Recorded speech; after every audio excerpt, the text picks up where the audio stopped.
नमस्कार दोस्तों, खबरनामा हरियाणा के स्टूडियो में एक बार फिर से आपका स्वागत है। दोस्तों, जैसा कि हम सब जानते हैं कि केंद्र और प्रदेश सरकार द्वारा समाज की भलाई के लिए जो भी योजनाएं चलाई जाती हैं, इनमें सामाजिक संस्थाओं की बढ़ चढ़कर भूमिका रहती है।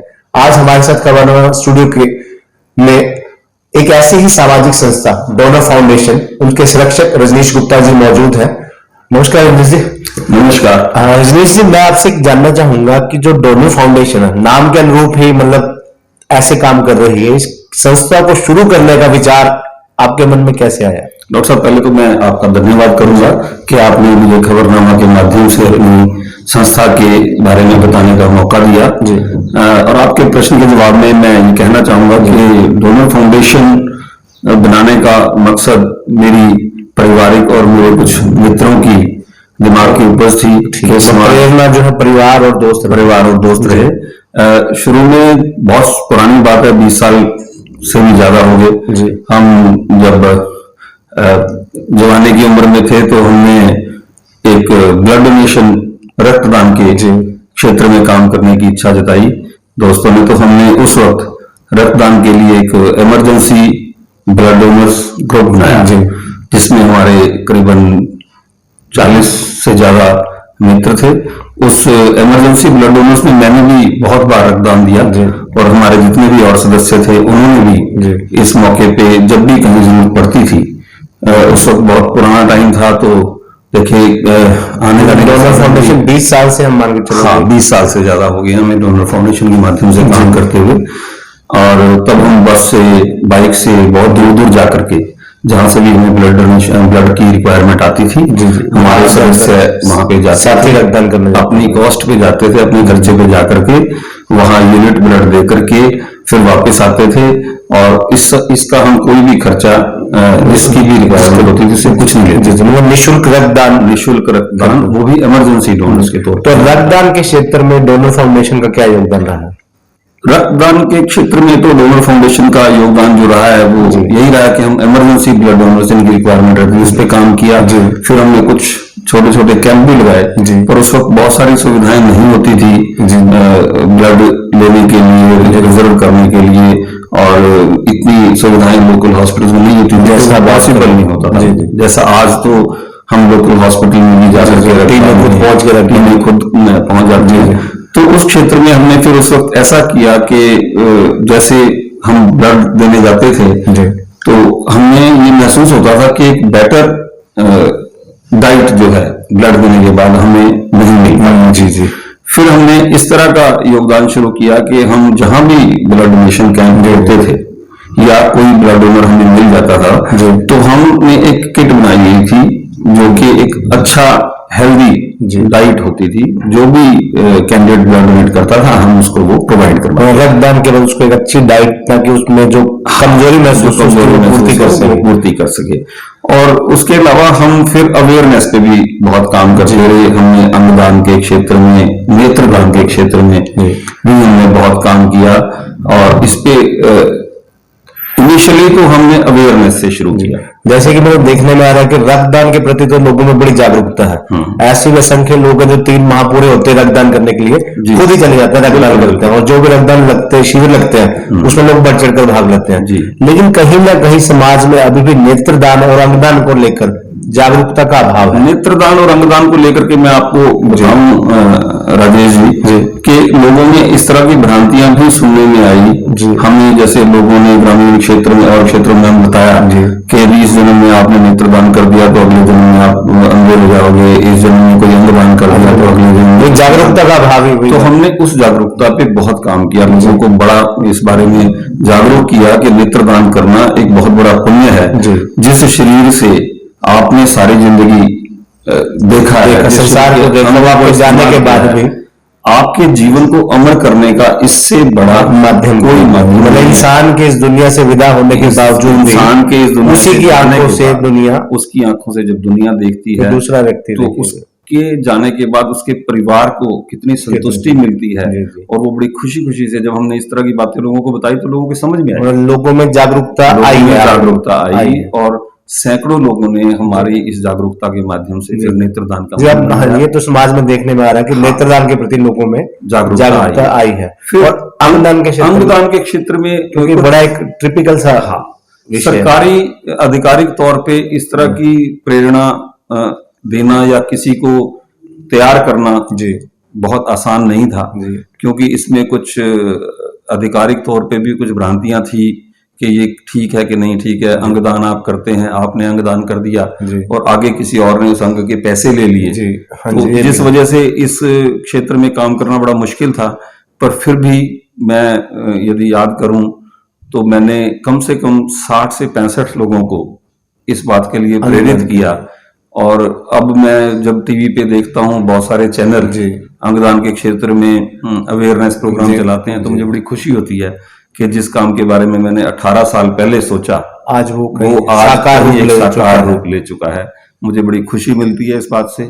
और वन संवर्धन और जन संरक्षण के मैं इस बात में और थोड़ा सा, मैंने पूरे शरीर के दान के लिए भी जी 7 लोगों को आज तक प्रेरित किया। बहुत अच्छी बात बहुत सारे अभी भी मेरे पास कोरोना के दौरान भी 4 से 5 लोगों के फोन आए कि हम दे दान करना चाहते हैं। जी भाई इस तरह मान लो किसी के घर में डेथ होगी तो उन्होंने कहा जी हम दे दान करना चाहते जी हैं।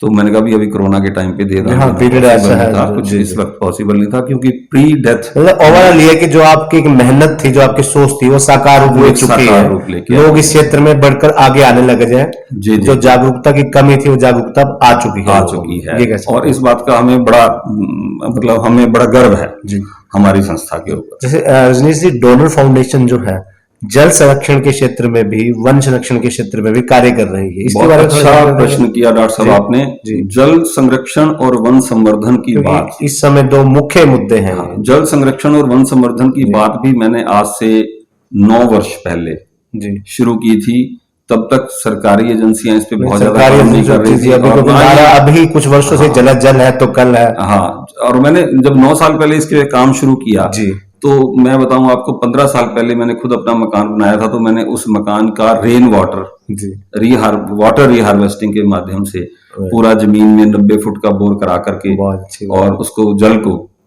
जमीन में उतारा ताकि हम भूमिगत जल स्तर को बढ़ा सकें। जी क्योंकि मैंने इसका एक ऐसे ढंग से काम किया, एक अवेयरनेस रखी इसमें कि हम करोड़ों रुपया लगा के, लाखों रुपए लगा के मकान बनाते हैं जी अपने बच्चों के लिए, अपने परिवार इस काम में बचत क्यों करें? पर नहीं बचत नहीं।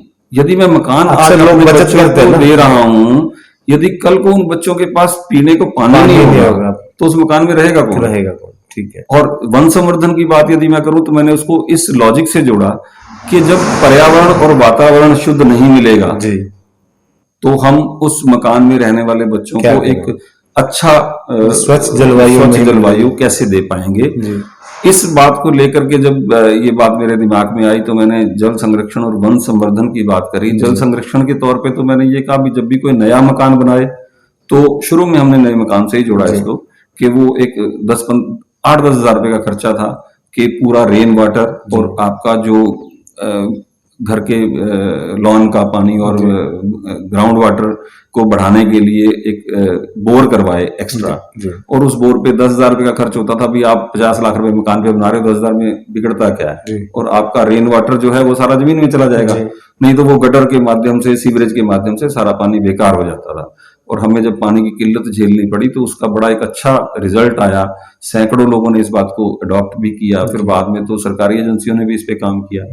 और वन संवर्धन की बात को मैंने किस ढंग से जोड़ा कि अपने परिवार में सेलिब्रिटी डेज जो होते हैं जी, जैसे बच्चे का जन्मदिन है, आपकी एनिवर्सरी है, आपके पेरेंट्स की एनिवर्सरी है, ऐसे दिन आप एक पेड़ लगाएं। यदि आपके पास अपनी जगह डोनर फाउंडेशन अभियान चला, हाँ, नहीं तो कॉमन प्लेस पे जी। तो उसके माध्यम से मैंने देखा एक परिवार में 6 से 10 पेड़ लगाने के मौके साल में आ जाते हैं। अब आपने पूरे जीवन में यदि 100 पेड़ लगा दिए जी, इस तरह बहुत कम ज्यादा करते 100 पेड़ लगा दिए तो आपने जीवन में 100 पेड़ लगा के एक स्वच्छ वातावरण और परिवार अपने घर के यूज के लिए, लकड़ी के लिए, आने वाली पीढ़ियों के लिए इंतजाम कर दिया। क्योंकि आप जो आज लकड़ी का इस्तेमाल कर रहे हैं वो जिस पेड़ से आ रही है वो लकड़ी का पेड़ आपने तो नहीं लगाया जी, वो आपके किसी पूर्वज ने लगाया। किसने लगाया आपको नहीं पता जी। बोएंगे हम आने वाली पीढ़ी। तो इस वजह से मैंने जन जागरण अभियान चलाया, पौधारोपण कार्यक्रम लगातार जारी है। कार्यक्रम किए, और जल के संरक्षण के लिए मैंने उस तरह की योजना बनाई और लोगों ने उसको हाथों हाथ लिया, बहुत लोगों ने इसको पसंद भी किया। तो जैसे एक लेबर बैगर चाइल्ड को आप शिक्षा से जोड़ने का मुहिम में जुटे हुए हैं, ऐसे काम की प्रेरणा आपको कहाँ से मिलती है? परिवार का भी योगदान रहता है पूरा? हाँ, मेरे परिवार का पूरा योगदान रहता है। मेरे वाइफ हैं, वो भी संस्था से जुड़े हैं। मेरी बिटिया है, वो भी एक PhD स्कॉलर है। मेरा बेटा इंजीनियर है, विदेश में रहता है। इवन देन वो इस बात के लिए पूरी तरह से समर्पित है। मेरे वाइफ डॉक्टर हैं। तो मैंने अपने परिवार में इस बात को एक पूरा समझा के रखा हुआ है कि मेरी अपनी जायदाद का एक हिस्सा डोनर फाउंडेशन के नाम हमेशा रहे, हमारे परिवार में रहते हुए भी और हमारे जाने के बाद भी। ये हमारी एक वसीयत का हिस्सा है, ताकि फाउंडेशन चलती रहे और जहां जहां भी इसके लिए पैसे की किल्लत आए, उस पैसे का वो इस्तेमाल कर सके। तो जो लेबर बैगर चाइल्ड पे आपने एक प्रश्न किया था, मैं आपको इसके बारे में थोड़ा सा डिफाइन करूंगा। मैंने ना बहुत सारे मौके ऐसे आते हैं जब आप गाड़ी में बैठे हैं तो गाड़ी के पास आपकी कोई बच्चा आकर के भीख मांगता है, तो मुझे बड़ी एक अक्सर हर शहर में समस्या है। और जैसे मैं कभी किसी, आप देखोगे कभी चाय की दुकान पे कैंटीन में 12 साल से कम उम्र के बच्चे जो हैं वो जब बर्तन दे रहे आते हैं, आपको चाय पिलाने आते हैं, तो एक बहुत यूं लगता है कि यार इन लोगों का भी तो इस समाज में पूरा हक है और फिर शिक्षा मिलनी चाहिए। आने वाले समय में इन बच्चों का भविष्य बने और समाज के अंदर जो ऐसे एलिमेंट हैं, एंटी सोशल एलिमेंट तो मैं नहीं कहूंगा इनको, पर जो छीना झपटी, चेन स्नैचिंग, छोटी छोटी चोरियां, इस तरह के अभियान में जो लोग आते हैं, वो बच्चे उस तरह की कैटेगरी से आए हुए बच्चे इस तरह का काम करने में ज्यादा मुझे मिली, क्योंकि अनपढ़ता होती है, जागरूकता का अभाव होता है। तो मैंने इस चीज को देखते हुए फिर एक अभियान चलाया आज से 12 साल पहले। 12 साल तक के जो बच्चे हैं उनके लिए हमने, जो लेबर और बैगर चाइल्ड हैं, यदि वो मुझे कहीं मिल जाते हैं या हमारी संस्था के किसी सदस्य को मिल जाते हैं, हमने बहुत सारे शहरों में इस संस्था को चलाया हुआ है, और वो उस बच्चे को पहले उस बच्चे को प्रेरित करते हैं कि भाई बच्चे, आपको स्कूल जाने का मन नहीं है, आप स्कूल क्यों नहीं जाते, आप क्यों भीख मांग रहे हैं। फिर उसके पेरेंट्स को कांटेक्ट करके उनको उस बात के लिए तैयार करना कि हम इस बच्चे का 1, 2 साल, 3 साल तक खर्चा उठाएंगे, आप इस बच्चे को स्कूल जाने के लिए टाइम निकाल के दो। वो लोग बोलते हैं कि हमारे घर का गुजारा नहीं चलता, ये बच्चे कमा के लाते हैं, बच्चे भीख मांग के लाते हैं, शाम को 20, 30, 50, 100 रुपए जो भी लेके आएंगे, हमारे घर आमदनी का जरिया बन चुका है। तो मैंने कहा भी देखो, आप चाहते हो क्या ये बच्चे आपकी तरह भीख मांगते रहे सारी उम्र, बड़े हो गए कुछ ना बने? तो उनके मन में एक इच्छा जागृत हुई। यदि मैंने 100 लोगों को प्रेरित करने की कोशिश की है, तो मैं आपको बड़े फख्र के साथ कहूंगा कि मैंने 90 परिवारों को इस बात के लिए राजी कर लिया कि वो उस बच्चे को स्कूल भेजें, समाज की धारा से जोड़ने का काम किया। फिर मैंने उन बच्चों को स्कूल भेजने के लिए सरकारी और प्राइवेट स्कूलों के योगदान लिया, उनको स्टडी मटेरियल अपने पास से प्रोवाइड कराया, या संस्था के सदस्यों ने जो डोनेट किया उसके माध्यम से दिया।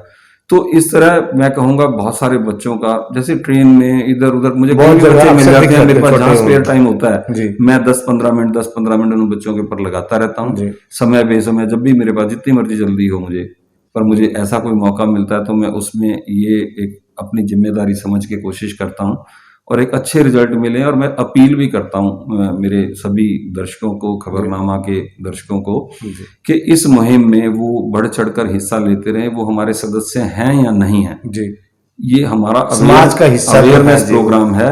मैं कोई भी ऐसा काम नहीं करता कि मेरा मेंबर बने तब वो काम करे। मैं तो कहता हूँ कि कोई भी ऐसा काम करे और वो करके हमें सूचित करे तो हम उसको पूरे मान सम्मान के साथ सम्मानित करते हैं जब भी हमारे प्रोग्राम होते हैं, और हम उनको समाज में एक अच्छा स्थान दिलाने की कोशिश करते हैं। और जो डोनर फाउंडेशन एक जनघर के माध्यम से समाज के किन लोगों को आप मदद करने की कोशिश करते हैं? डॉक्टर साहब, बहुत आपने ये भी अच्छा प्रश्न है। जो डोनर फाउंडेशन के मेन, डोनर फाउंडेशन का एक उद्देश्य भी है। जन घर के बारे में मैं बताऊं, ये एक ऐसा नाम है, जैसे वृद्धाश्रम एक नाम था, मुझे लगा कि लोग वृद्धाश्रम के नाम पे थोड़ा सा अच्छा फील नहीं करते, तो मैंने इसके लिए एक नया नाम चुना, जन घर। जन घर के माध्यम से हम क्या करते हैं, एक कॉमन हाउस, चाहे वो रेंटेड हो या कोई धर्मशाला को हम लीज पे लें, जी। या कोई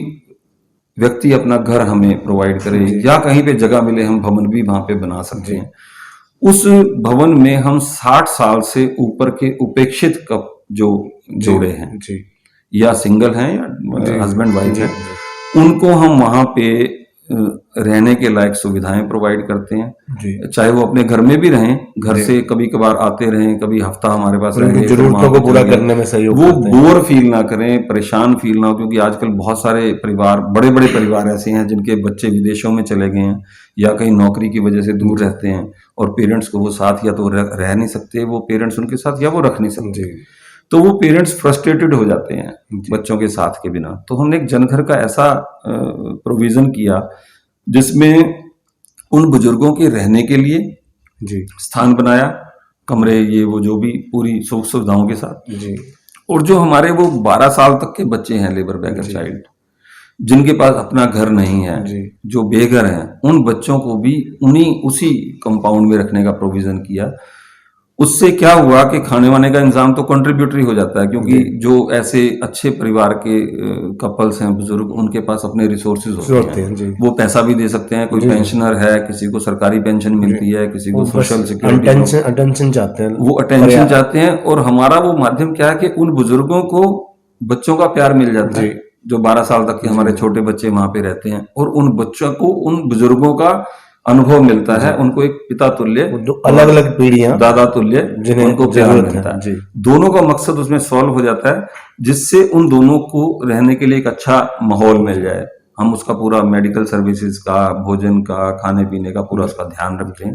इस तरह का हमने एक जनघर का प्रोजेक्ट बनाया हुआ है, जिसके माध्यम से हमारी कोशिश रहती है कि समाज में जहां भी उपेक्षित लोग हों या उपेक्षित बच्चे हों, वो उस तरह की सुविधा प्राप्त कर सकें। और मैं जन समुदाय से अपील भी करता हूं कि यदि ऐसा कोई कहीं किसी स्टेशन पे, किसी भी शहर में इस तरह का कोई प्रावधान हो, कोई अपनी बिल्डिंग को ऐसे जनघर के लिए इस्तेमाल करना चाहता है, हम प्रॉपर्टी मांगते नहीं हैं हम सिर्फ ये कहते हैं कि हमारा किराए का और ये खर्चे कम हो जाएंगे, और उनका खाली पड़ा घर हम इस्तेमाल हो जाएगा, और लोगों का भला भी हो जाएगा। मतलब इसको हम ये कह सकते हैं आम काम। मतलब कोई अन्य शहर में ऐसा ही कंसेप्ट शुरू करना चाहता है तो हम डोनर फाउंडेशन उसकी मदद के लिए तैयार है। किसी भी तरह का खर्चा वर्चा कहीं पे भी होता है, क्योंकि इसमें हम कैश फंडिंग के ऊपर बहुत कम ध्यान देते हैं। हम केवल सुविधाएं उपलब्ध कराएंगे, बजट का इंतजाम हम कर लेते हैं, कुछ पब्लिक से हमारे को मिल जाता है, कुछ हम अपने रिसोर्सेज से तैयार कर लेते हैं। तो ऐसा हमने प्रावधान किया हुआ है। तो दोस्तों, यही थे हमारे सर रजनीश गुप्ता जी, जो डोनर फाउंडेशन के संरक्षक के तौर पर रक्तदान, नेत्रदान, अंगदान, जल संवर्धन, वन संरक्षण और अन्य कई समाज सेवा के क्षेत्र में कार्य कर रहे हैं। और इनके माध्यम से असंख्य लोगों को प्रेरणा मिलती है कि वो भी ऐसे नेक कार्यों में बढ़ चढ़कर योगदान दें। आप भी ऐसे नेक कामों में बढ़ चढ़कर योगदान दें। धन्यवाद।